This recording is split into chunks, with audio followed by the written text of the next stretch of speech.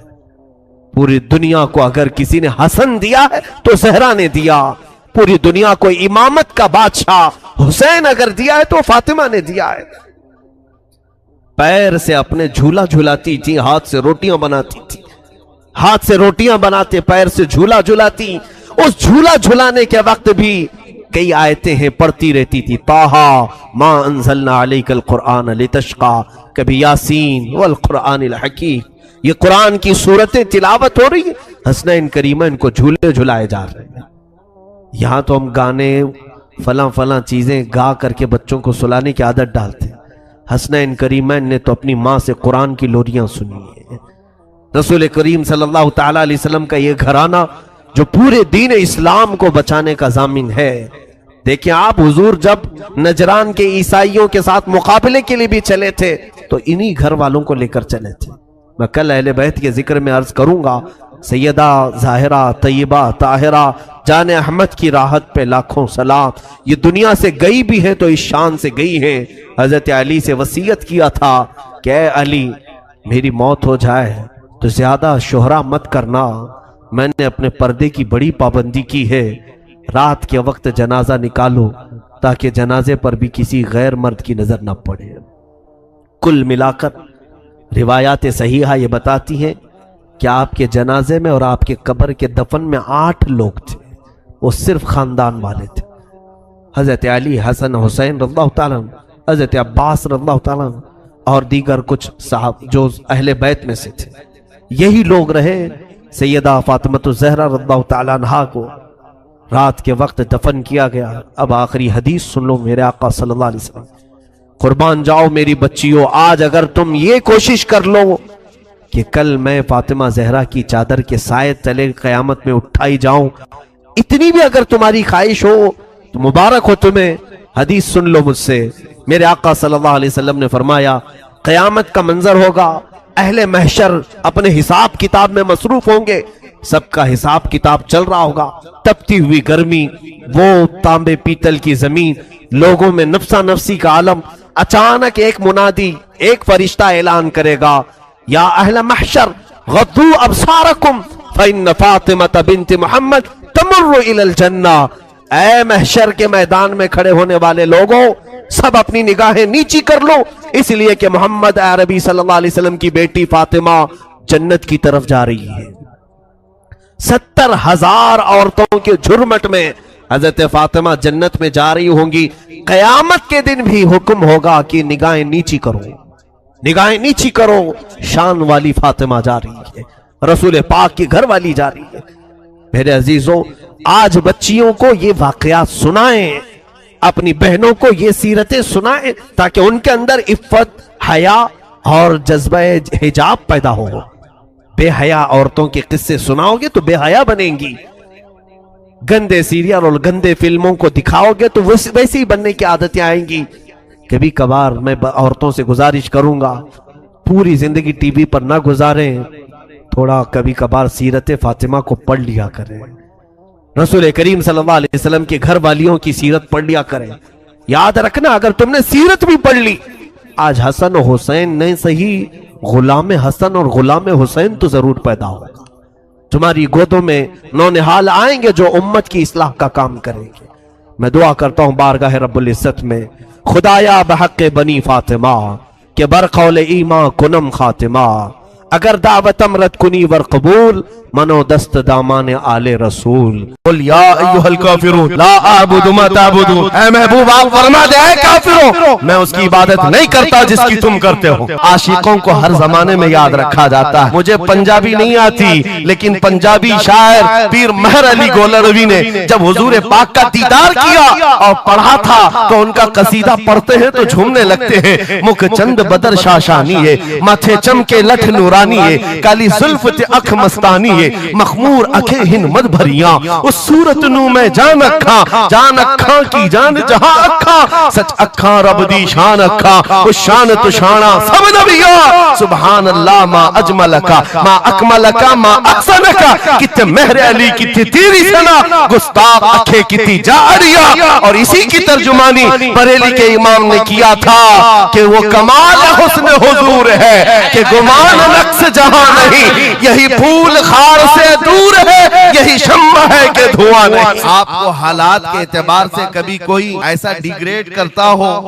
اور تمہیں ایسا سکھاتا ہو کہ اب تو تمہارا فیوچر ہی نہیں ہے, تب اس سے کہو قرآن کہتا ہے وَلَلْآخِرَةُ خَيْرٌ لَكَ مِنَ الْأُولَى. رب فرماتا ہے محبوب کی ہر آنے والی گھڑی پچھلی گھڑی سے زیادہ بہتر ہے. اندھیرے میں ہم بیٹھے تو اس کا مطلب یہ نہیں ہے کہ صبح ہوگی ہی نہیں, صبح تو ہونی ہے, اجالا تو آنا ہی ہے, لیکن آپ سب کو میرے عزیزوں اس دور میں جس پر جمع رہنا ہے وہ کیا ہے؟ وہ ایمان پر استقامت ہے. آج میں آپ کے درمیان یہاں سے خطاب کر رہا ہوں. مجھے یہ جب آپ کی کمیٹی والے حضرات آئے تھے, مجھے پہلے تو جگہ کا علم نہیں تھا, لیکن جب بتایا گیا تو میں حیرت میں تھا.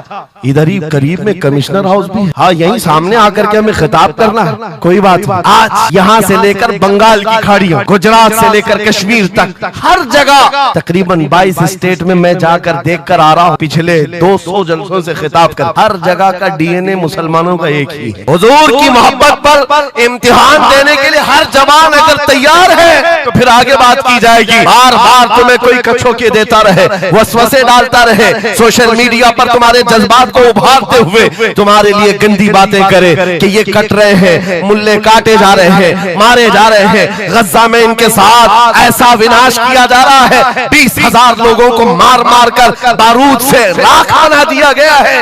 یہ ساری باتیں تمہارے پاس لاتے ہیں تو کچھ جوان یہ سمجھتے ہیں ہم نروس ہو گئے ہیں, ہم مایوس ہو گئے ہیں, ان کا جواب کیا دیں. صحیح بات تو ہے, شام میں بھی کاٹے جاتے ہیں, عراق میں بھی مارے جاتے ہیں, افغان میں بھی, برما میں بھی, یمن میں بھی, ہر جگہ ہماری موت ہے, ہماری موت ہے.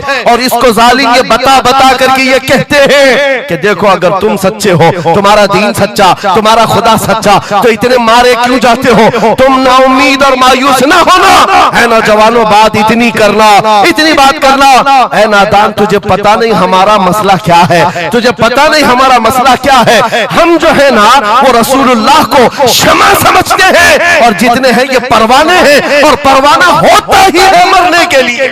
صلاح الدین کی ایک بات بہت مشہور تھی, وہ بڑے بڑے قیدیوں کو آزاد کرنے میں مشہور تھے, بڑے بڑے جرنیلوں کو, سپاہیوں کو آزاد کرتے تھے. 1,00,000 سے زیادہ سپاہیوں کو آزاد کیا جو جنگ میں قیدی ہو کر آئے تھے, بہت سارے لوگوں کو آزاد کیا. پرنس کو جب گرفتار کر کے لایا گیا اور پھر صلاح الدین ایوبی کے پاس پیش کیا گیا, پوچھا صلاح الدین نے کیا گمان ہے تیرا میرے متعلق؟ اس نے کہا اب تک جو سنتا آیا وہی ہے کہ آپ رحم دل ہیں, خیر خواہ ہیں, اور بہت جلدی آزاد کرتے ہیں. صلاح الدین نے کہا اب تجھے اگر آزاد کیا تو اللہ کا عذاب آ جائے, اللہ کا عذاب آئے گا. اور اس کے بعد تلوار اٹھائی, اس کی گردن پر رکھا. 2.5 سال پہلے تو نے کمزور مسلمانوں کو یہ کہا تھا بلاؤ محمد کو, کہاں ہے یہ دیکھ محمد رسول اللہ نے مجھے بھیجا ہے اور تیری گردن لینے کے لیے بھیجا ہے. تو رسول اللہ کو پکارتا ہے, ابھی غلام جب تک زندہ ہے وہ کافی ہے. اور اس کے بعد تاریخ میں یہ بات لکھی ہوئی ہے میرے عزیزوں, صلاح الدین ایوبی بیماری کے عالم میں 2.5 سال کا جو عرصہ گزارا ہے, اس بات کے انتظار میں کہ جب تک حضور پاک کی طرف سے جواب نہیں دوں گا اس وقت تک صلاح الدین کبھی بستر پر ایک رات بھی نہیں سوئے. قیامت کے قریب وہ زمانہ آئے گا, قیامت اس وقت تک نہیں آئے گی جب تک پورے روئے زمین پر ہر جگہ لا الہ الا اللہ کا نعرہ نہ ہو جائے. اور قرآن بھی یہ کہتا ہے وَلَوْ كَرِهَ الْكَافِرُونَ, اگرچہ کافروں کو یہ بات پسند نہیں آتی. وَلَوْ كَرِهَ الْمُشْرِكُونَ, مشرکوں کو اگرچہ یہ بات پسند نہیں آتی ہو, لیکن یہ ہو کر رہے گا میرے عزیز, ہو کر رہے گا. ہر جگہ سے لا الہ الا اللہ کا نعرہ ہوگا. ہر کوئی صاحب ایمان ہوگا, وہ امام مہدی کا دور, وہ امام مہدی کا دور ہوگا. ہماری یہ باتیں کچھ لوگوں کو کڑوی لگتی ہیں تو کیا کریں, 1400 سال سے قرآن ہمیں بتا رہا ہے. اور ہم جو بات کر رہے ہیں یہ 100% یقین کے ساتھ کہہ رہے ہیں, چٹی والے بابا نہیں ہیں, ہاں مائنڈ پروگرامنگ والے, مائنڈ ریڈنگ والے نہیں ہیں. ہم رسول اللہ کی باتیں تمہارے تک پہنچانے والے. تمہاری چٹی غلط ہو سکتی ہے, مدینے کی خبر کبھی نہیں جھوٹی. میرے آقا صلی اللہ تعالیٰ علیہ وسلم کے دربار میں مشرکین آئے تھے، انہوں نے کہا تھا ہم آپ کے ساتھ رہیں گے، بس شرط اتنی ہے کہ ہمارے بتوں پر ایک بار آپ ہاتھ رکھ دو۔ حضور پاک نے فرمایا ہاتھ تو دور کی بات، نظر اٹھا کے بھی نہیں دیکھ، اور قرآن کی پوری سورہ نازل ہوئی، قل یا ایھا الکافرون لا اعبد ما تعبدون، اے محبوب آپ فرما دے اے کافروں میں اس کی عبادت نہیں کرتا جس کی تم کرتے ہو۔ ارے سب حالات ہو گئے، ابھی ختم ہو گئے، اب کیا کرنا ہے؟ ایک جملہ میرا نوٹ کر کے یاد رکھو، کسی مسجد میں ایک بت رکھ دینے سے مسجد بت قدا کبھی نہیں بنتی، مسجد بت قدا کبھی نہیں بنتی۔ تاریخ گواہ ہے کعبے کے اندر 360 رکھے تھے، تب بھی کعبہ کعبہ ہی تھا۔ مراد آباد کے اس عالم ربانی جن کی زبان میں اللہ نے بلا کی تاثیر دی تھی، جب بولتے تھے تو ہزاروں کا مجمع رونے لگتا تھا، حضور کی محبت میں دل دھڑکنے لگتا تھا۔ اس کفایت علی کافی کو انگریزوں نے گرفتار کیا، اس لیے کہ انگریزوں کے زمانے سے آج تک یہ بات چلی آ رہی ہے، توپوں سے اتنا ڈر نہیں لگتا جتنا علماء کی زبانوں سے ڈر لگتا ہے۔ کوئی گل باقی رہے گا نہ چمن رہ جائے گا، پر رسول اللہ کا دین حسن رہ جائے گا، سب فنا ہو جائیں گے کافی وہ، لیکن حشر تک نام حضرت کا زبانوں پر چلن رہ جائے گا۔ مراد آباد اور بریلی میں صرف 100 کلومیٹر کا فاصلہ ہے، ایک عاشق کو تم نے پھانسی دے دی، یہی زمانہ ہے جب اعلیٰ حضرت بریلی میں پیدا ہو رہے ہیں۔ انگریزوں کے خواب و خیال میں بھی نہیں ہے ایک عاشق کے ختم ہونے کے بعد دوسرا جو اٹھے گا وہ کیا ہنگامہ کرے گا، اور بریلی کے تاجدار نے ہنگامہ ایسا کیا ہے چپے چپے سے آج آواز آتی ہے، ڈال دی قلب میں عظمت مصطفیٰ سیدی اعلیٰ حضرت پہ لاکھوں سلام۔ فاعوذ باللہ من الشیطان الرجیم، بسم اللہ الرحمن الرحیم، وَلِلَّهِ الْعِزَّةُ وَلِرَسُولِهِ وَلِلْمُؤْمِنِينَ وَلَكِنَّ الْمُنَافِقِينَ لَا يَعْلَمُونَ۔ صدق اللہ مولانا العظیم۔ بارگاہ رسالت معاب صلی اللہ تعالیٰ علیہ وسلم میں ایک مرتبہ درود پاک کا ہدیہ پیش کریں۔ اللہم صلی علی سیدنا و مولانا محمد معدن الجود والکرم وآلہ واصحابہ الکرام وابنہ الکریم وبارک وسلم صلاة دائمتا سرمدا ابدا۔ آبرو ماں زنام مصطفیٰ است، ہم سب کی عزت و آبرو مصطفیٰ کریم کے نام سے وابستہ ہے، اور جس کو امام اہل سنت فاضل بریلوی رحمت اللہ تعالیٰ علیہ یوں فرماتے ہیں، عرض کرتے ہیں، یا رسول اللہ خلق کے حاکم ہو تم، رزق کے قاسم ہو تم، خلق کے حاکم ہو تم، رزق کے قاسم ہو تم، جو ملا تم سے ملا تم پہ کروڑوں درود۔ ہمارے پاس جو کچھ بھی ہے وہ مصطفیٰ کریم صلی اللہ تعالیٰ علیہ وسلم سے ہمیں دیا گیا ہے۔ اسی کو اعلیٰ حضرت یوں بھی کہتے ہیں بارگاہ مصطفیٰ کریم صلی اللہ تعالیٰ علیہ وسلم میں، یا رسول اللہ تم ہو حفیظ و مغیث، کیا ہے وہ دشمن خبیث؟ تم ہو حفیظ و مغیث، کیا ہے وہ دشمن خبیث؟ تم ہو تو پھر خوف کیا، تم پہ کروڑوں درود۔ یعنی کل اثاثہ ہمارے پاس، کل کائنات ہمارے پاس جو ہے تاجدار مدینہ کی ذات ہے۔ اسی لیے میرے عزیزوں، فاضل بریلوی رحمت اللہ تعالیٰ علیہ نے جو فرمایا اس کا کل خلاصہ یہی ہے کہ ہمارے پاس جو کل کائنات ہے وہ تاجدار مدینہ کی ذات ہے۔ اسی لیے اے سنیوں، آج ہمارے پاس سے بہت ساری چیزیں چھن گئی ہیں، لوٹ لی گئی ہیں، ختم ہو گئی ہیں، لیکن اس کے باوجود بھی آپ کے لیے حکم یہ ہے کہ آپ کو نراش ہو کر، مایوس ہو کر جینے کی کوئی بھی ضرورت نہیں، کبھی ضرورت نہیں۔ اگرچہ ہمارا گھر، ہماری چھت اور سب کچھ لٹ جائے، تب بھی ہم فخر کے ساتھ اس زمین پر جی سکتے ہیں۔ وجہ کیا ہے؟ دنیا کے پاس تخت و تاج تو آ سکتا ہے، لیکن گنبد خضرا کی چھاؤں ہمارے پاس۔ نبی پاک صلی اللہ تعالیٰ علیہ وسلم کی جو نسبت پاک ہے، یہ تمہارے فخر کے لیے کافی ہے، تمہاری عزتوں کے لیے کافی ہے۔ ایک مرتبہ ایسا ہوا، بخاری شریف کی حدیث بھی ہے کہ رسول پاک صلی اللہ تعالیٰ علیہ وسلم ایک جنگ سے آنے کے بعد مال غنیمت جب تقسیم فرما رہے تھے جو مال ہوتا تھا وہ مجاہدین صحابہ کے درمیان بانٹا جاتا تھا. تو جنگ میں شریک جو صحابہ تھے اس میں مہاجرین بھی تھے، انصار بھی تھے. اور آپ جانتے ہیں مہاجرین جو ہجرت کر کے آئے ہوئے مکہ سے، اور انصار جو مدینہ طیبہ کے رہنے والے. اب حضور پاک صلی اللہ تعالی علیہ وسلم نے جب مال تقسیم فرمایا تو اس میں مہاجرین کو تھوڑا سا مال زیادہ دے دیا. مہاجرین کو مال تھوڑا سا زیادہ دے دیا گیا اور انصار کو مال تھوڑا سا کم دیا گیا. یہ بات پھیلنے لگی، اور جب حضور پاک صلی اللہ تعالی علیہ وسلم کی بارگاہ میں یہ بات آئی کہ انصار کے درمیان یہ بات چل رہی ہے کہ اللہ کے نبی صلی اللہ تعالی علیہ وسلم نے مہاجرین کو تھوڑا سا مال زیادہ دے دیا ہے، مہاجرین کو تھوڑا سا مال زیادہ دے دیا ہے، اپنے گاؤں والوں کو زیادہ مال دے دیا ہے. تو یہ بات جب پھیلی تو حضور پاک صلی اللہ علیہ وسلم نے انصار قبیلے کے سردار سعد ابن معاذ کو بلایا اور پوچھا کیا تمہارے قبیلے میں یہ بات چل رہی ہے؟ انہوں نے کہا ہاں یا رسول اللہ، انصار کے دلوں میں یہ بات آئی ہے کہ آپ نے مال مہاجرین کو تھوڑا زیادہ دیا ہے. حضور نے فرمایا بلاؤ سارے انصار کو. ایک جگہ بلایا اور اس پر جب سارے انصار جمع ہوئے تو پوچھا حضور نے کیا تمہارے دلوں میں ایسی بات ہے کہ میں نے مال مہاجرین کو تھوڑا زیادہ دے دیا؟ سبوں نے کہا ہاں آقا، ہمارے دل میں یہ بات چل رہی ہے، مال کے لیے بات تھی. نبی پاک صلی اللہ علیہ وسلم نے ایسی تقریر فرمائی تھی، ایسا خطبہ دیا تھا، انصار کی آنکھیں بھیگ گئیں. صحابہ کہتے ہیں ہماری داڑھیوں سے آنسو گر رہے تھے. اللہ کے نبی صلی اللہ علیہ وسلم نے فرمایا، طویل حدیث ہے، آخری جملہ میں کہہ رہا ہوں جو میرے لیے عنوان سے ریلیٹڈ ہے، میرے گفتگو سے ریلیٹڈ جو بات ہے وہ عرض کر رہا ہوں. نبی پاک صلی اللہ علیہ وسلم نے فرمایا اے انصار، یہ بات صحیح ہے کہ میں نے تھوڑا مال مہاجرین کو زیادہ دیا ہے، لیکن کیا تم اس بات سے راضی نہیں ہو؟ کیا اس بات سے تم مطمئن نہیں ہو کہ لوگ ساری دنیا لے جائیں اور جس کے پاس دنیا نہ ہو وہ محمد الرسول اللہ کو لے جائے؟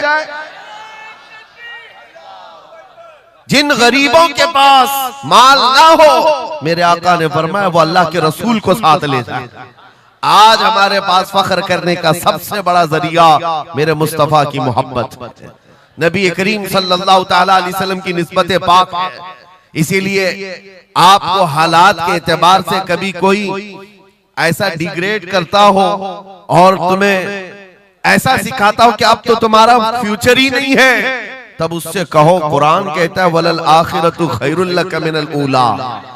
رب فرماتا ہے محبوب کی ہر آنے والی گھڑی پچھلی گھڑی سے زیادہ بہتر ہے. آئے گا، اچھا وقت بھی آئے گا. اندھیرے میں ہم بیٹھے ہیں تو اس کا مطلب یہ نہیں ہے کہ صبح ہوگی ہی نہیں، صبح تو ہونی ہے، اجالا تو آنا ہی ہے.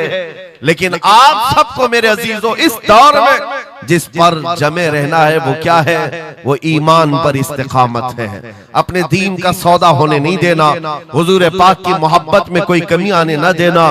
میں تو کہتا ہوں اس خچر سے زیادہ غیرت مند کون ہو سکتا ہے جو مدینہ طیبہ کا ہے.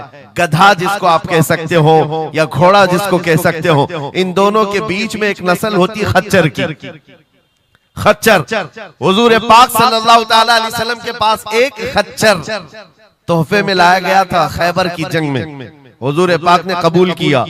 یہودیوں کا علاقہ ہے خیبر، وہاں حضور پاک صلی اللہ علیہ وسلم کی بارگاہ میں جب یہ ہدیتاً آیا، اور وہ ہدیہ جس پر حضور نے سواری کی، زندگی بھر میرے آقا صلی اللہ علیہ وسلم جس خچر پر سواری کرتے رہے یہ تحفے میں آیا تھا. جانتے ہو جس وقت یہ خچر حضور کی بارگاہ میں ہدیتاً پیش کیا گیا، نبی پاک صلی اللہ تعالی علیہ وسلم سے وہ اپنا سر ہلا ہلا کر کے بات کر رہا تھا اور حضور مسکرا رہے تھے. صحابہ نے پوچھا آقا یہ کیا کہہ رہا ہے؟ سنو توجہ، ہم امت ہیں اور حضور پاک صلی اللہ تعالی علیہ وسلم سے محبت کرنے کی بات کرتے ہیں. اشرف المخلوقات جانور نہیں، لیکن ایک جانور نبی پاک صلی اللہ علیہ وسلم کے دربار میں کیا کہہ رہا ہے؟ حضور فرماتے ہیں یہ خچر مجھ سے کہہ رہا ہے آقا اب تک میں ایک یہودی کی ملکیت میں تھا، میرا مالک یہودی تھا اور اسی کے گھر میں رہتا تھا، وہ مجھ سے سامان لدواتا تھا ادھر سے ادھر، لیکن یا رسول اللہ صلی اللہ علیہ وسلم جب کبھی وہ میری پیٹھ پر بیٹھنا چاہتا میں گرا دیتا، میں بیٹھنے نہیں دیتا تھا۔ خچر کہہ رہا ہے یہودی میرا مالک تھا، لیکن جب بھی وہ بیٹھنے کی کوشش کرتا میری پیٹھ پر میں اسے گرا دیتا۔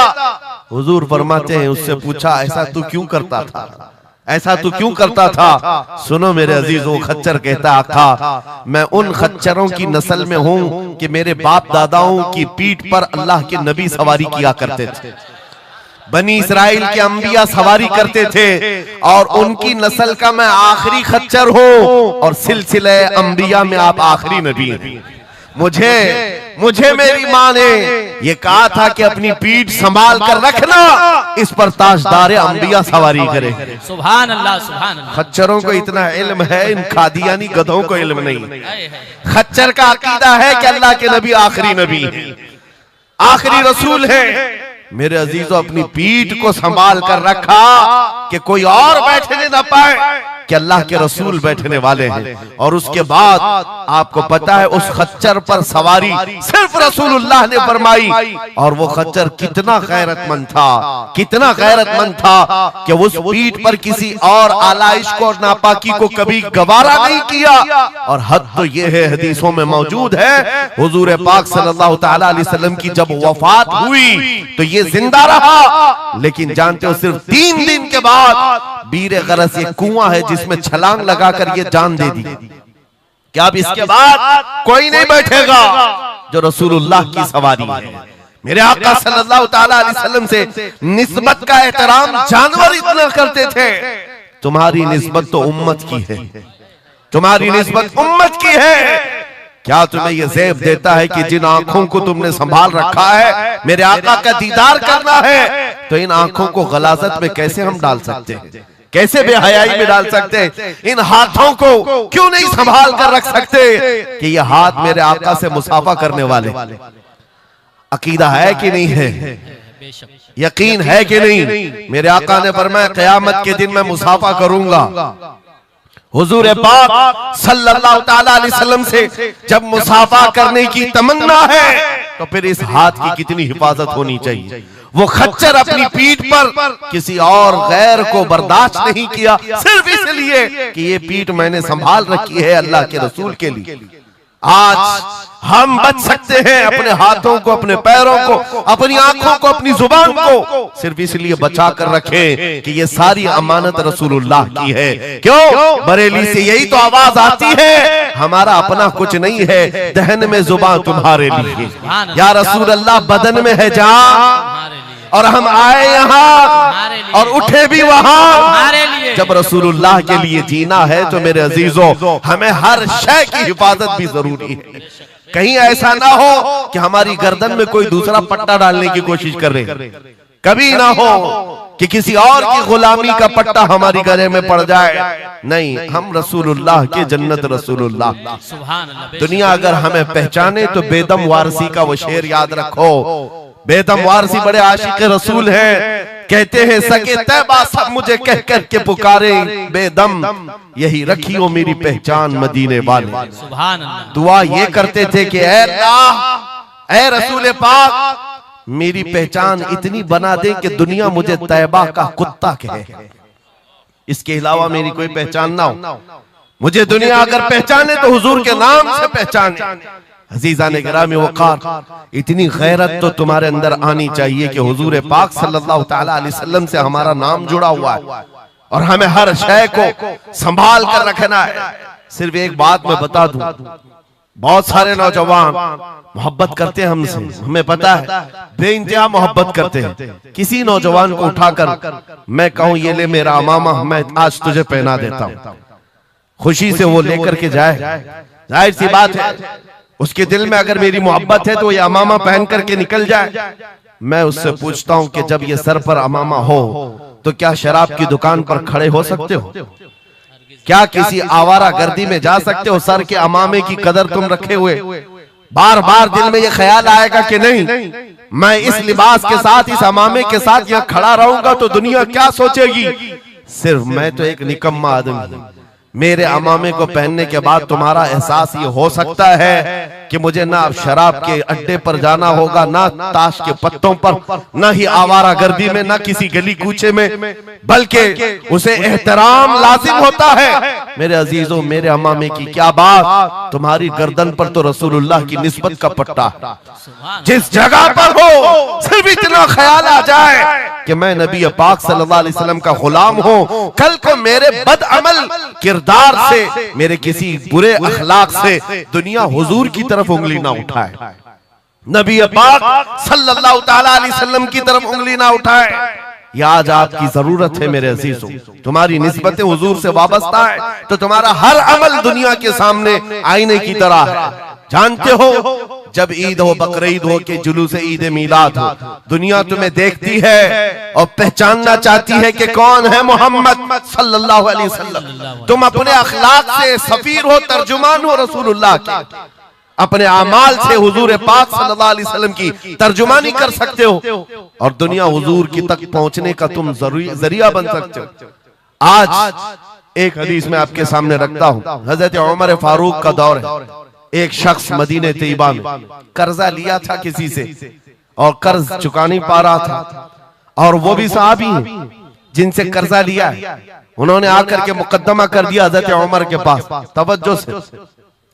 حضرت عمر نے اس قرضدار کو بلایا، قرض جس کے اوپر تھا، بلایا، کہا کہ ان کا قرضہ کیوں نہیں ادا کرتا؟ کہا میرے پاس کچھ چیز ہے نہیں، ادا کر دوں گا، مجھے مہلت چاہیے، ٹائم چاہیے۔ کہا کتنا ٹائم؟ بس 2 دن کا وقت دے دیں، میں جاؤں گا اپنے وطن اور آ کر کے مدینے میں ان کا قرضہ ادا کر دوں گا۔ لیکن اب وہ پکڑا گیا ہوا آدمی ہے، اس کو چھوڑے تو کس کی ضمانت پر چھوڑے؟ ظاہر سی بات ہے کورٹ میں جب تمہاری گرفتاری ہو جائے، کچہری میں کورٹ میں حاضری ہوتی ہے تو کوئی نہ کوئی ضامن ہوتا ہے جس کی ضمانت پر تمہیں بیل دی جاتی ہے۔ حضرت عمر نے پوچھا کوئی تمہارا ضمانت لینے والا ہے یا مدینے میں؟ کہا یا رسول اللہ، حضرت عمر سے، یا امیر المومنین، یہاں پر کوئی میرا ایسا ہے نہیں جو ضمانت لے سکتا ہے کیونکہ میں نیا ہوں، ضمانت کوئی لینے والا ہے نہیں۔ کہا پھر کیسے جائے گا، بیل کیسے دی جائے گی؟ بھرے مجمع میں سے ایک صحابی حضرت ابو درداء کھڑے ہوتے ہیں، کہتے ہیں امیر المومنین میں اس کی ضمانت لیتا ہوں، میں اس کی ضمانت لیتا ہوں۔ حضرت عمر فاروق نے کہا اگر یہ بندہ 2 دن کے بعد نہیں لوٹا تو تمہیں جیل میں رکھا جائے گا۔ ضامن کے ساتھ یہی ہوتا ہے نا۔ تو انہوں نے کہا مجھے تسلیم ہے۔ حضرت عمر کے پاس انہوں نے قبول کر لیا اور وہ بندہ چلا گیا۔ 3 لوگ ہیں یہاں پر، ایک قرض دیا ہوا آدمی، ایک قرض لیا ہوا اور ایک ضمانت دیا ہوا۔ یہ تینوں لوگ عدالت سے ریلیٹڈ ہیں۔ ابھی 2 دن گزر گئے، حضرت عمر انتظار کر رہے تھے، شام قریب آ گئی، عدالت لگی ہوئی تھی۔ آپ نے پوچھا کہ فلاں جو قرضدار تھا آیا؟ لوگوں نے کہا ابھی نہیں آیا۔ کہا بلاؤ ابو درداء کو جنہوں نے ضمانت دی تھی۔ بلایا گیا، کہا تمہاری گرفتاری ہو سکتی ہے، تم نے جس کی ضمانت لی تھی وہ نہیں آیا۔ حضرت ابو درداء کہتے میرا یقین ہے وہ آئے گا، میرا یقین ہے وہ آئے گا۔ مغرب ہونے سے پہلے پہلے وہ بندہ دیہات کا رہنے والا دوڑتا ہوا آ گیا، قرضہ واپس لے کر کے آیا۔ حضرت عمر کے پاس جب اس نے رکھا کہ یہ میرے قرض کی واپس میں امانت لے کر کے آیا ہوں، بلائیں اس صحابی کو جن کا قرضہ میں نے لیا تھا۔ وہ صحابی آئے، کہا کہ 2 دن کا یہ وقت لیا تھا اور واپس لا کر تمہارا قرضہ دے دیا ہے۔ اس صحابی نے کہا امیر المومنین میں معاف کرتا ہوں، مجھے نہیں چاہیے قرض، واپس نہیں چاہیے۔ عجیب معاملہ ہے، کہا میں معاف کرتا ہوں۔ اب سنو، ہر ایک سے حضرت عمر نے پوچھا، اس دیہاتی شخص سے پوچھا، تینوں کی جو بات ہے وہ سب سے زیادہ امپورٹنٹ ہے آج ہمارے لیے۔ اس قرضدار سے پوچھا تو بھاگ گیا تھا، اپنے گھر گیا تھا اور یہاں مدینے میں کوئی تجھے پہچانتا نہیں تھا، گیا تھا تو واپس وہیں سے وہیں چلا جاتا کہیں تو تجھے ڈھونڈنا مشکل ہوتا، کیا بات ہے کہ تو واپس لوٹ کر کے آیا اس قرضے کو ادا کرنے کے لیے؟ وہ غریب انسان کہتا ہے امیر المومنین چاہتا تو میرے پاس راستے تھے، ادھر سے ادھر بھاگ جاتا۔ مسلمانوں سنو، جو لوگ دھوکہ دھڑی کرتے ہیں اور لوگوں کے پیسے گبن کر کے کھا کر کے بیٹھے رہتے، وہ ایک صحابی ہے، غریب ہے، کہتے ہیں امیر المومنین میں چاہتا تو ادھر سے بھاگ کر چلا جاتا لیکن دل میں یہ خیال آیا کہ اگر میں چلا گیا تو بعد میں دنیا یہ نہ کہے کہ محمد عربی کے غلام غدار ہوتے ہیں،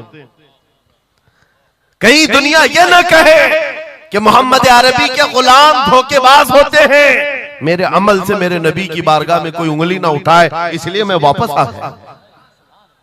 دوسرے وہ صحابی کو حضرت عمر نے پوچھا جنہوں نے ضمانت دی تھی، ابو دردہ تم تو اس کو پہچانتے بھی نہیں تھے، تم نے ضمانت کیوں دے دی؟ کیا یقین تھا تمہارا کہ یہ آئے گا؟ حضرت ابو دردہ کہتے ہیں ڈر تو سب کو تھا، اجنبی کو کون ضمانت دیتا ہے، لیکن یا امیر المومنین بات اتنی تھی پورے مجمع میں سناٹا تھا، ایک اجنبی کے لیے ضمانت دینے والا کوئی نہیں تھا۔ میں صرف اس لیے کھڑا ہو گیا کہ کل کو دنیا یہ نہ کہے محمد عربی کے غلاموں میں مدد کرنے کا جذبہ ختم ہو گیا، کوئی حضور کے بارے میں یہ نہ کہہ دے کہ ان کے غلاموں میں رواداری ختم ہو گئی ہے، لوگوں کی مدد کرنے کا جذبہ ختم ہو گیا۔ حضرت عمر نے اس صحابی سے پوچھا جنہوں نے قرضہ چھوڑ دیا، معاف کر دیا، کہا تمہاری وجہ سے تو مقدمہ ہوا تھا، جب وہ قرض لے کر واپس آیا ہے تم نے معاف کیوں کر دیا؟ اس صحابی نے بھی کہا یا امیر المومنین چاہتا تو میں یہ رقم لے کر چلا جاتا، لیکن میں نے بھی دل میں یہ سوچا کہ کل کو دنیا یہ نہ کہے محمد عربی کے غلاموں میں معاف کرنے کا جذبہ بھی ختم ہو گیا ہے۔ تینوں کا عمل حضور سے ریلیٹڈ ہے، تینوں کا عمل نبی پاک صلی اللہ تعالیٰ علیہ وسلم سے تعلق رکھتا ہے۔ اے سنیو، کیا آج ہمارے ہر عمل کے ساتھ ہمیں یہ نہیں سوچنا چاہیے دکان میں بیٹھ کر ہو سکتا ہے تم 1 روپیہ زیادہ کسی کو ڈال دو، 1 روپیے سے تمہارا کچھ ہوتا نہیں، لیکن سامنے آئے ہوئے آدمی کا ایمان بگڑ نہ جائے، کہیں تمہارا چہرہ، تمہاری داڑھی، تمہاری ٹوپی تمہارے نام سے وہ دل میں یہ نفرت نہ پال لے کہ محمد عربی کے غلام جھوٹے ہوتے ہیں، نعوذ باللہ۔ تمہارے عمل سے نبی پاک صلی اللہ تعالیٰ علیہ وسلم کی طرف انگلیاں اٹھائی جا سکتی، اس لیے ہونا بھی تو انگلینڈ کی بات ہے، ماضی قریب کی بات ہے، بس میں ایک کنڈکٹر نے ایک نوجوان کو ½ پاؤنڈ جو پینی ہوتی ہے وہاں پر ½ پاؤنڈ زیادہ دے دیا تھا، ٹکٹ پیسے لے کر کے واپس جو چینج دینا تھا ½ پاؤنڈ زیادہ دے دیا تھا۔ وہ نوجوان نے لے لیا، رکھ لیا، کہا اس کو کیوں لوٹاؤں، اس کو کیوں لوٹاؤں، لے کر بیٹھا رہا، 1 گھنٹے کا سفر تھا۔ دل میں 2-3 مرتبہ خیال آیا ½ پاؤنڈ لے کر کروں بھی کیا، اس کو دے دیتا ہوں، پھر دل میں خیال آیا اس کو دے کر کیا کروں اس کافر کو۔ بعد میں اسی کشمکش میں بات ایسی آئی کہ وہ نوجوان کہتا ہے بس سے اترنے سے پہلے میں نے وہ ½ پاؤنڈ کنڈکٹر کو دے دیا، کہا آپ نے 1 گھنٹا پہلے میرا ٹکٹ نکالا تھا، اس میں یہ ½ پاؤنڈ آپ نے زیادہ مجھے لوٹایا تھا، یہ لے لیجیے آپ کی۔ وہ کنڈکٹر کہتا ہے یہ غلطی سے ½ پاؤنڈ زیادہ نہیں گئے تھے، مسلسل کئی سالوں سے میں اسلام کو پڑھ رہا ہوں، محمد عربی صلی اللہ علیہ وسلم کی سیرت پڑھ رہا ہوں، نبی پاک صلی اللہ علیہ وسلم کی سیرت کا سب سے اہم چیپٹر میں نے یہ پڑھا تھا کہ وہ سب سے زیادہ امانتدار تھے۔ میں نے آج یہ طے کیا تھا کسی مسلمان کو میں دیکھوں کہ وہ 1400 سال پہلے والی امانت اب بھی باقی ہے یا نہیں، تو نے ½ پاؤنڈ لوٹا کر کے میرے ایمان کو مضبوط کر دیا، اب میں اسلام میں داخل ہوتا ہوں۔ سبحان اللہ، نعرہ تکبیر، نعرہ رسالت، عظمت رسول۔ تمہارا چھوٹا سا عمل، وہ نوجوان کہتا ہے ½ پاؤنڈ میں میرا اسلام بیچ بھی سکتا تھا اور لوٹا دیا ہے تو کسی بندے کے حضور کی غلامی میں داخل ہونے کا سبب بھی بن گیا۔ اسی لیے عزیزان گرامی اوقات ہمارا ہر عمل بڑا ذمہ دار ہے، ہمارا ہر عمل بڑا ذمہ دار ہے۔ صرف آج کے دور میں آپ کو احساس میں یہ دلانا چاہتا ہوں کہ قرآن تمہارے متعلق کہتا ہے کنتم خیر امت، تم سب سے بہترین امت ہو، سب سے بہترین امت ہو جو انسانوں میں نکالے گئے ہو۔ مجھے بتاؤ اللہ کی سرٹیفکیٹ کے بعد کسی کیڑے مکوڑے کی سرٹیفکیٹ کی ضرورت ہوگی آپ کو؟ دنیا آتنکواد کہے، دہشت گرد کہے، ٹیررسٹ کہے، 1000 بار کہے، ہماری پیشانی پر چپکا کے گھمائے، ہمیں فرق نہیں پڑتا۔ میرا مولا فرما رہا ہے تم خیر امت ہو، تم خیر امت ہو، اور خیر امت رہیں گے کیونکہ جس نے ہمیں پیدا کیا وہ خود فرما رہا ہے۔ اور ایک بات، چھپ چھپ کر کے جینے کی بھی ضرورت نہیں، نام مسلمان ہے تو اعلان مسلمان، کوئی جرم تو نہیں کیا نا اسلام میں آ کر کے، یا اسلام پر چل کر کے کوئی جرم ہے؟ اور یہ نام چھپانے کی ضرورت اس لیے نہیں کہ اللہ تعالیٰ قرآن میں فرماتا ہوا سماکم المسلمین، وہ اللہ ہے جس نے تمہارا نام مسلمان رکھا ہے، جو خالق کائنات ہے۔ فخر کرنے کی ایک دو چیزیں نہیں، ہزاروں چیزیں تمہارے پاس، لیکن ہوتا یہ ہے کہ آج کے حالات میں ہر کوئی احساس کمتری میں مبتلا، ڈرانے کی صورت پیدا کر رہے ہیں۔ یہ جتنے بھی سوشل میڈیا پر چیزیں وائرل کی جاتی ہیں، ادھر سے اٹھاؤ ادھر پہنچاؤ، ویڈیوز ہوں فوٹوز ہوں، سب مسلمانوں کے دلوں میں یہ چیز بٹھانے کی کوشش کی جا رہی ہے کہ تم بہت گئے گزرے ہوئے ہو، تم سے کچھ نہیں ہو سکتا۔ اور میں بار بار اپنی تقریروں میں یہ اعلاناً کہتا ہوں کہ جو ہمیں کہہ رہے ہیں یہ پنچر پترے ہیں، ان کے پاس کچھ بھی نہیں ہوتا، یہ ٹوٹے ہوئے ہیں، بکھرے ہوئے ہیں۔ پھر میں ان سے پوچھتا ہوں 24 گھنٹے ہم پر ٹی وی میں ڈیبیٹ کیوں کرتے ہو؟ بار بار کیوں ڈیبیٹ کرتے ہو؟ وجہ یہ ہے انہیں پتا ہے۔ اور دوسری کسی قوم کو اتنا ٹارگٹ کرتے ہوئے دیکھا ہے آپ نے؟ کبھی دیکھا ہو تو مجھے بتاؤ۔ ہزاروں قومیں اور بھی جیتی ہیں، لیکن الیکشن میں ہمارا ہی نام، ٹی وی پر میڈیا پر ہمارا ہی نام، داڑھی ہو ٹوپی ہو مسجد ہو محراب ہو برقع ہو مسجد ہو، یہی ساری چیزیں۔ کیوں؟ اس لیے کہ آپ کو یہ احساس دلانا ہے۔ تم کہہ رہے ہو ہمارے پاس کچھ نہیں، دنیا کہتی ہے نہیں بہت کچھ ہے تمہارے پاس، بہت کچھ ہے تمہارے پاس۔ اور وہ بہت کچھ کیا ہے جس کو 100 سال پہلے انگریز کہتا تھا یہ فاقہ کش موت سے ڈرتا نہیں، ذرا روح محمدی اس کے بدن سے نکال دو۔ اقبال نے کہا تھا، انگریزوں کا یہ نعرہ تھا، روح محمدی ان کے پاس ہے۔ حضور سے محبت اور ان کے ساتھ وفاداری کا جو جذبہ ہے یہ بہت ہی مضبوط ہے، بہت مضبوط ہے۔ اور میں اپنی تقریروں میں پورا فوکس اسی بات پر کرتا ہوں کہ کسی کی شمع اگر مدھم ہو رہی ہو، لو کم ہو گئی ہو، ہم اس کو اور بھڑکا دیں، تاکہ عشق رسول کی آگ جب جلتی ہے، اعلیٰ حضرت فرماتے ہیں اے عشق تیرے صدقے جلنے سے چھٹے سستے، وہ آگ لگائی ہے جو آگ بجھا دے گی، جو آگ بجھا دے گی وہ آگ لگائی ہے۔ اس لیے اے سنیوں، اس دور میں فخر کے ساتھ ہی جینا ہے۔ جو چیز تمہارے پاس ہے، میں بار بار ایک چیز پوچھتا ہوں، کیا آپ کو اگر دنیا حضور کا غلام کہے تو کوئی اعتراض ہے؟ برا لگے گا آپ کو؟ نہیں، بلکہ ہماری زندگی کی معراج ہے۔ حضور کا غلام کہہ کر پکارے کوئی ہم کو، ہمارے لیے معراج ہے۔ جب تمہارا یہ عقیدہ ہے کہ مجھے ان کی غلامی پر کوئی پکارے مجھے کوئی برا نہیں لگتا بلکہ میری زندگی کی خواہش ہے، تو اے عزیزو کھل کر کے غلامی کیوں نہیں کرتے؟ جب ہیں ان کے غلام تو کھل کر غلامی کرو۔ یہ داڑیاں چھپا کر کے، ٹوپیاں چھپا کر اور کامن بننے کے چکر میں، سیکولر بننے کے چکر میں منافقت کا دروازہ کیوں کھٹکھٹاتے ہیں؟ اگر نبی پاک صلی اللہ علیہ وسلم کے تو پورے وفادار انہی کے بن کر رہو۔ آؤ میں دو چند مثالیں آپ کے سامنے رکھنا چاہتا ہوں۔ صحابہ اکرام رضوان اللہ تعالی علیہ مجمعین کی جو فرسٹ پرائیورٹی تھی، سب سے پہلا درجہ کس بات کے لیے رکھتے تھے، جس کی وجہ سے رب تبارک و تعالیٰ نے ان کو اوج ثریا پر پہنچایا ہے، جس کے لیے شاعر کہتا ہے ایک عرب نے آدمی کا بول بالا کر دیا، خاک کے ذروں کو ہمدوش ثریا کر دیا، خود نہ تھے جو راہ پر اوروں کے ہادی بن گئے، کیا نظر تھی جس نے مردوں کو مسیحا کر دیا۔ وہ صحابہ کی ذات آپ کو بتاتا ہوں۔ انس بن نزیر ایک صحابی، حضور ان کے گھر پر اکثر جایا کرتے تھے۔ دوپہر کا وقت تھا، نبی پاک صلی اللہ علیہ وسلم انس بن نزیر کے گھر پر آئے ہوئے۔ یہ وہ صحابی ہیں، جوان صحابی، اور ان کی بیوی تھی، اور یہ بات بھی بڑی مشہور ہے کہ وہ اپنی بیوی سے حد درجے محبت کرتے تھے اور عشق کرتے تھے۔ ظاہر سی بات ہے اپنی بیوی سے کرتے تھے، بہت محبت کرتے تھے۔ نبی پاک صلی اللہ علیہ وسلم ان کے گھر تشریف لے گئے۔ تھوڑی دیر میں ایک قاصد آیا خط لے کر کے، مکہ والوں کی طرف سے کوئی خط تھا، کسی نے حضور پاک صلی اللہ علیہ وسلم کو خط بھیجا۔ حضور نے خط لیا، انس بن نزیر سے کہا پڑھو۔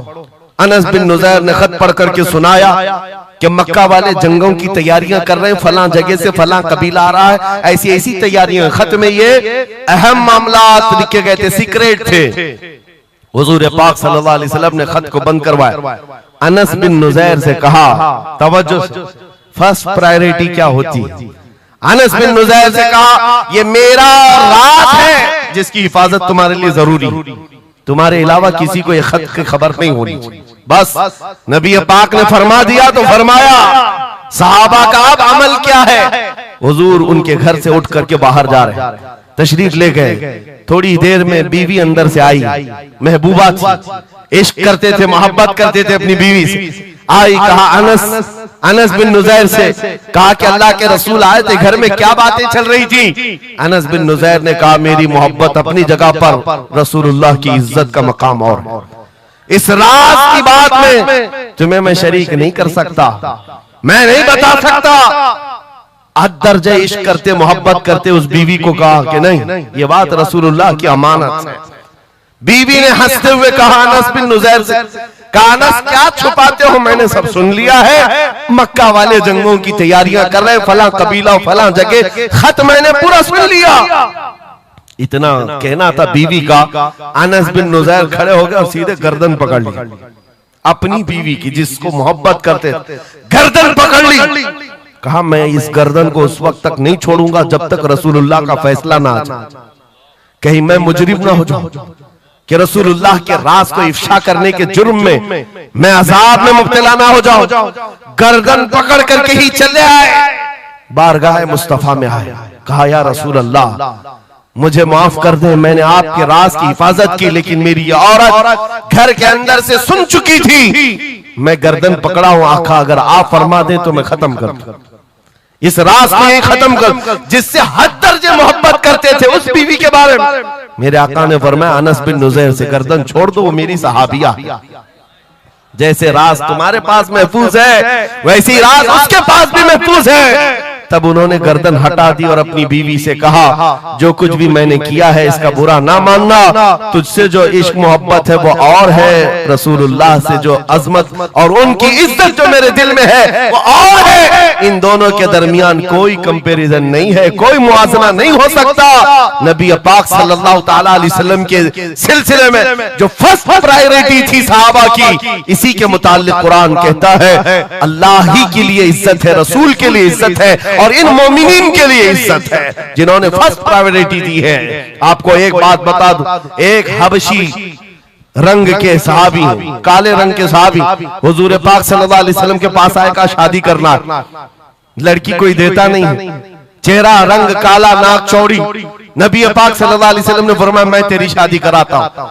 انصار صحابہ میں سے ایک صحابی کے گھر بھیجا ان کو پیغام دے کر کے, اور ان کی بیٹی مدینے کی سب سے خوبصورت عورت, سب سے خوبصورت لڑکی ہے, اور اس کالے رنگ کے صحابی سے کہا جا اس گھر پر, یہ امتحان کے دور ہے میرے عزیز, امتحان کے دور ہے. حضور نے فرمایا جا کر کہنا کہ میں نے بھیجا ہے تمہاری بیٹی سے نکاح کے لیے. یہ کالے رنگ کے صحابی تھے, آئے اس صحابی کے گھر, انصاری کے, میاں بیوی بیٹھے ہوئے تھے, بیٹی اندر تھی.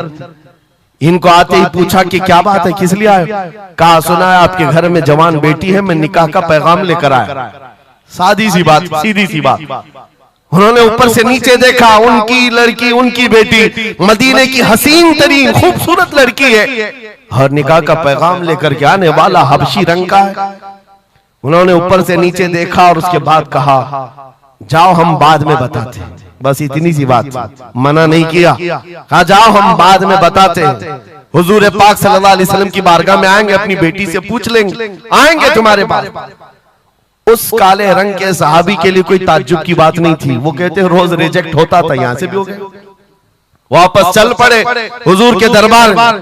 توجہ میرے عزیز, اندر بیٹھی ہوئی وہ دوشیزہ, وہ خاتون, وہ بیٹی انصار صحابہ کی باہر آئی. پوچھا بابا کون آیا تھا؟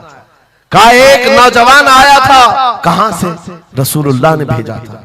کس لیے؟ بیٹی نے پوچھا باپ سے. باپ کہتا ہے تیرے نکاح کا پیغام لے کر کے آیا تھا. بیٹی نے پوچھا آپ نے کیا کہا؟ کہا کوئی میچ نہیں ہے, تمہارا اور اس کا کوئی میچ نہیں تھا. میں نے کہا بعد میں دیکھا جائے گا.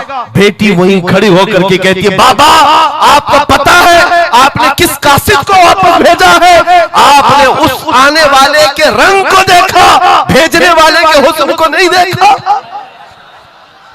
کس نے بھیجا آپ نے وہ نہیں دیکھا. آپ کو تو اس بات کا خیال آنا چاہیے اللہ کے رسول کے کہہ دینے کے بعد پھر اپنی خواہشات کوئی معنی نہیں رکھتی، کوئی میچنگ نہیں ہوتی ہے۔ جب رسول اللہ نے فرمایا ہے فرسٹ پرائیورٹی حضور کی بات ہوتی ہے۔ یہ صحابی اپنی بیٹی کی بات سن کر واپس لوٹ آئے اور دوڑتے ہوئے بارگاہ مصطفیٰ میں آتے ہیں۔ میرے آقا کے پاس وہ نوجوان صحابی جو اپنی ریجیکٹ کی خبر سنا ہی رہے تھے، یہ دوڑتے ہوئے انصاری صحابی آئے، کہا یا رسول اللہ غلطی کی معافی، میں نے تاخیر کی، اس خطا کی معافی کے لیے آیا ہوں، میں نے انہیں منع نہیں کیا تھا، تھوڑی دیر کا وقت مانگا تھا۔ اے اللہ کے نبی میں حاضر ہوں، میری بیٹی بھی دل و جان سے حاضر ہے، آپ کے فرمان پر لبیک ہے یا رسول اللہ۔ حضور پاک کی بارگاہ میں جب وہ صحابی نے کہا میرے عزیزو یہ صحابہ کا وہ ایمان تھا جہاں انہوں نے اپنی خواہشات کو ختم کر دیا تھا، اپنی خواہشات کو قتل کر دیا تھا۔ وہ یہ نہیں دیکھتے تھے میرے میچ کیا ہے،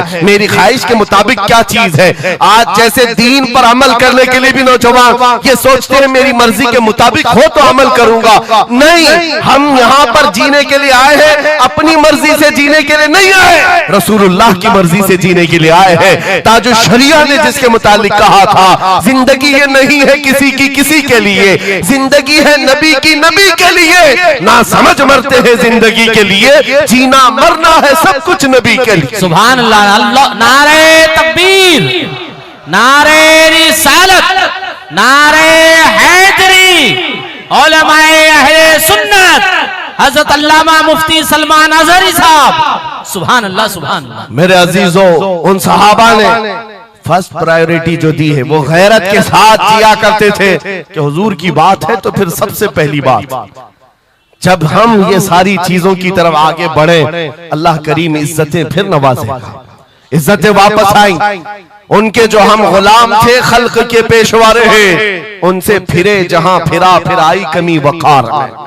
جو عزت میں کمی آئی ہے یہ ڈور کے ٹوٹنے سے آئی ہے، یا ڈور کے کمزور ہونے سے آئی ہے۔ پوری دنیا آج ایڑی چھوٹی کا زور صرف اس بات پر لگاتی ہے، اس بات پر لگاتی ہے کہ تم حضور پاک کی محبت کی بات نہ کرو، باقی کوئی بات کرنا کرو۔ آپ کو پتا ہے نمازوں کی تبلیغ کرنے والے چلے چھٹیاں اور بھی دیگر بہت سارے لوگ موجود ہیں۔ چھٹی شریف تو سرکار غریب نواز کی میں نے ساتھ میں کہہ دیا، لیکن نمازوں کی صرف عمل کی تبلیغ کرنے والی بڑی بڑی جماعتیں ہیں، ان سے نہ گورنمنٹ کو کوئی خطرہ ہے نہ اسرائیل کو خطرہ ہے۔ ہاں آپ دیکھ لینا، معلوم کر لینا میرے اس بات، اسرائیل جیسا کٹر دشمن اسلام وہ تک